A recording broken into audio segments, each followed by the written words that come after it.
Біздің сабағымыздың өзі кім туралы еді әдебиетте өтіп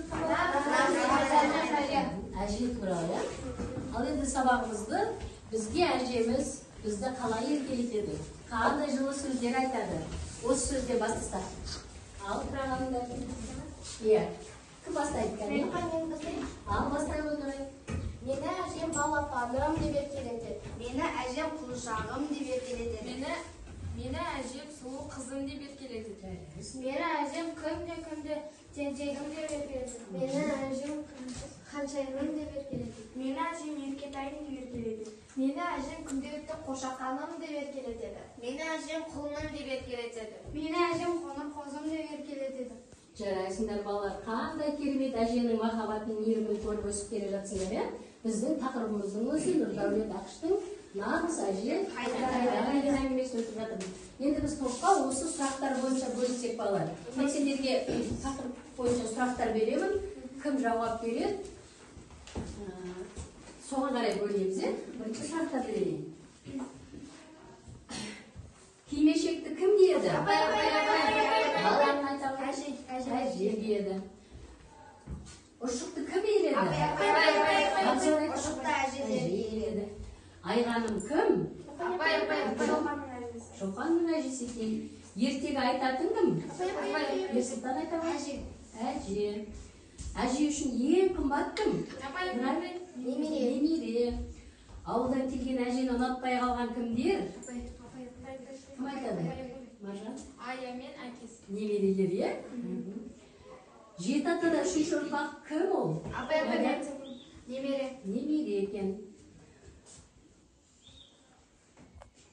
Етке біреулерің әже деп жауап беріңдер, біреулерің немере деп жауап беріңдер. Осыған байласты. Әже деген мына топқа отырсын, әже деген сұраққа жауап бергендер. Немере деп жауап бергендер мына топқа отырсын. Өздеріңіз білесіздер ғой?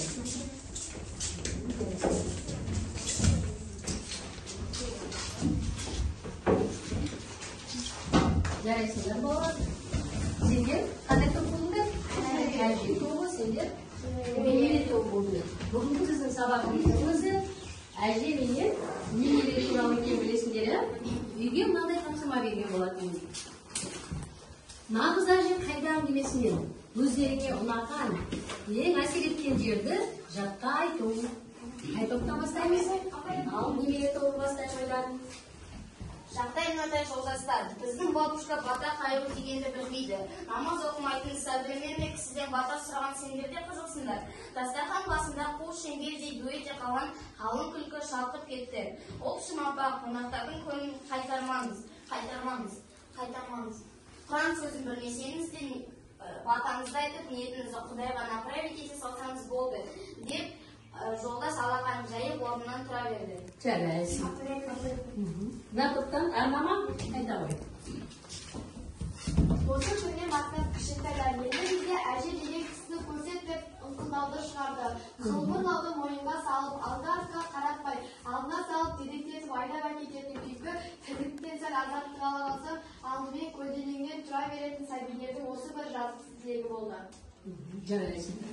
Топта талқылаңдар, бір оқушы жауап беруге болады осы сұраққа. Ал әже топтарына дайынсыңдар ма? Айта ғой. Олар бара жатқан кезде көңілді болды, өйткені олар нағыз әжені көреміз деп барды. Ал олар қайтқан кезде нағыз әжені көре алмай, мұңайып үйлеріне қайтты. Сондықтан олар көңілдері көңілсіз жабайы. Ал сенден қалай аяқтар ендер әңгімені? Егер біз жазушы болсақ, Ая мен Айханға нағыз әжені көрсететін едік. Басына орамал салған, үстіне камзол киген, қажатсыз сөйлейтін, ертек айтатын, бата қайыр алатын. Әжені көрсетер едіңдер. Ал жазушы олай болмады, көрсете алмады. Не үшін көрсеткілерін керек сендер? Бір көңіл күйлерін көрсеткізу үшін. Кімнің? Ая мен Айханның көңіл күйлері көтеріліп қалар еді. Олар өте жабырқаулы болды, нағыз әжені көре алмай. Ал сендер неге көңіл күйлері нақты? Олар сол әжені әлде де көреміз деп ойламас па еді? Олар не ойлады? Сондықтан әже киген, камзол киген әжені көреміз деп ойлады. Үмітпен барып еді, сол жерге. Ертегі айтатын. Жарайсыңдар балалар. Өздеріңнің ойларыңды еркін жақсы жеткіздіңдер. Келесі тапсырмаға көшеміз. Салыстыра сипаттау әдісі бұл жерде. Бірінші балалардың қиялындағы әже, яғни көргісі келген әже, екінші қонаққа барған әже. Осы екі әженің сипаттап жазасыңдар. Бір-біріңді бағалап.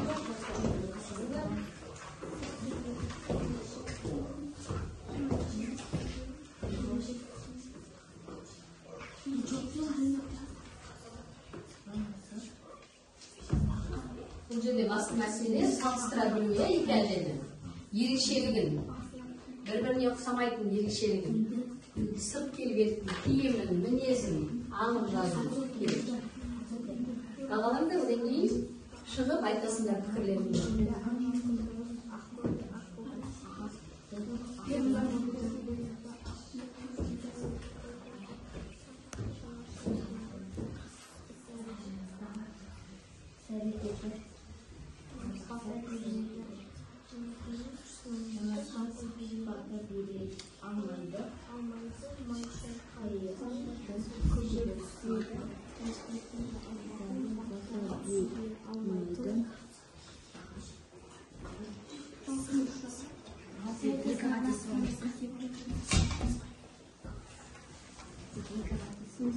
Болып бағалар? Әр топтан бір оқушы өз пікірін айтсын, бірлесіп бағаларыңдар ғой. Қалай екеніміз, қалай орындап тұрмай? Сауатты жазылған, бірақ қателері бар. Сауатты жазылған, және қателесі бар дейсің ба қалай? Көп сызылған, ал әженің түр сипатын оқып бере ғой. Бірінші, сырт келбеті киім киюіне. Балалардың қиялында қайтады. Қамқор киген, кимешек таққан, мінезі көңілді, немересіне қамқор ақылды. Іс-әрекеті бата береді, ертегі айтады, май шайқайды, сабап піседі. Мінезін жазып па? Мінезі қандай екен? Көңілді, немересіне қамқор ақылды. Жарайсың. Қонақта көрген әженің сырт келбеті киім кию мәнері. Көгілдір жепірілген басына жаздық гүлді орамал таққан, мінезі ақылды, немерелі, іс-әрекеті ертегі айта алмайды, бата бере алмайды. Іс-әрекеті, иә? Ал қалай баға бердіңдер? Ойларыңдағы жай ма? Екі әжені де салыстырып бере алған, иә? Салыстыра білген. Өте жақсыңыз, иә? Ал сендерде кім пікір айтады? Бірінші. Баланың қиялындағы әже кимешек киген, камзол киген, басына ақылды, дана, мейірімді, ақ жарқын. Мінезі, иә? Іс-әрекеті?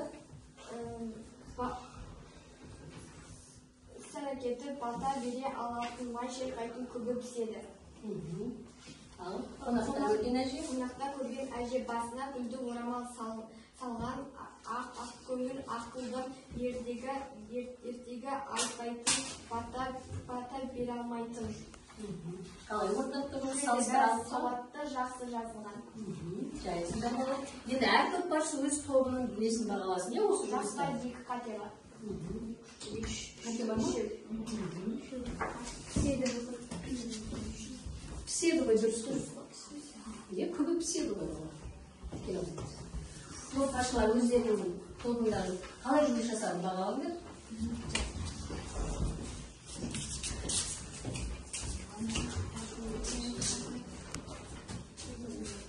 Бойыншық ма?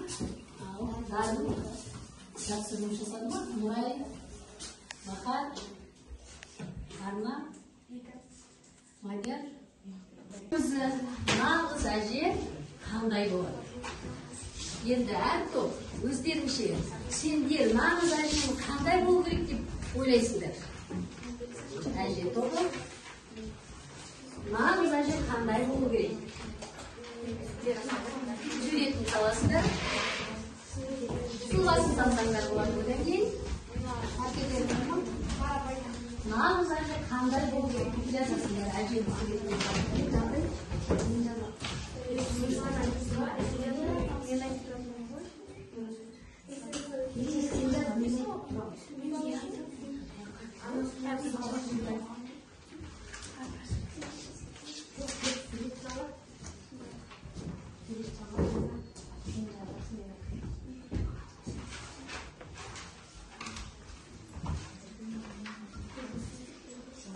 әженің суретін салып, өз ойларыңды қорғайсыңдар. Сендерше нағыз әже қандай болады?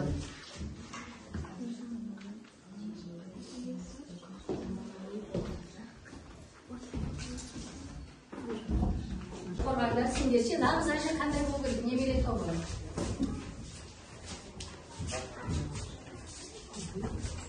Кім сөйлейді? Бізде нағыз әже күбі пісетін, ертегі айта алатын, бата қайру білетін, ертегі айтатын әже болу керек. Киімдері қандай болу керек? Күбі камзол киетін, кимешек киген, аяғына мәсі киген. Нағыз ұлттық Қазақы әже болады. әженің көргілері біледі. Соны сендер нағыз әжені есептейсіңдер, иә? Жарайсыңдар, отырыңдар. Енді келесі топ, тез-тез. Сендер нағыз әжені қалай елестетесіңдер? Топ басшысы бағалай береді сендер. Біздің елестеткен әжеміз осындай. Қазіргі замандағы әжелер заманауи киінсе де олар немересіне ертегі айтатын, мейірімді, асылды, сабақ пісетін және Киімдері бар. әжеміз осындай. Киімдері заманауи болса бата бере алатын болу керек. Сендерше нағыз әже ертегі айтатын болу керек. Немересін еркелету керек. Бірақ ол кимешек кимесе де нағыз әже деп есептейсіңдер, иә? Жарайсыңдар, отырыңдар. Тобыңды бағала.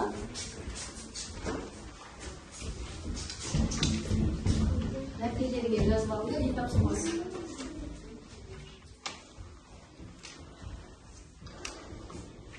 Қалай қатысты, оны сонда бағалайындар.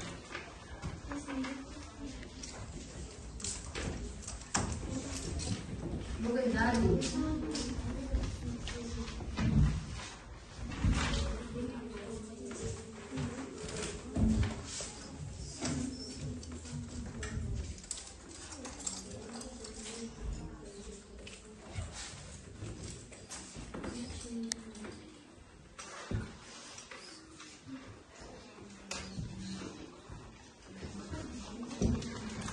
Балалар, бүгінгі сабаққа өте жақсы қатыстыңдар балалар.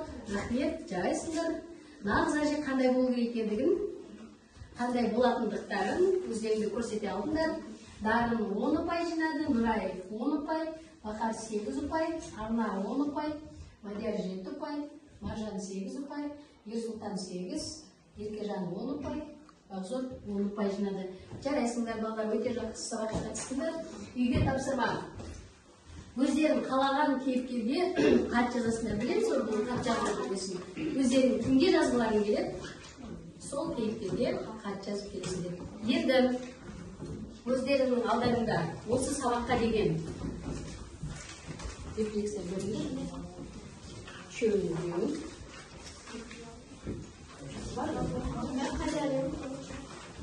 көрсетіңдер. Сабақты түсіндіңдер ма? Яғни сабақ қызық болды ма? Жарайсыңдар. Рахмет, сендерге сау болыңдар.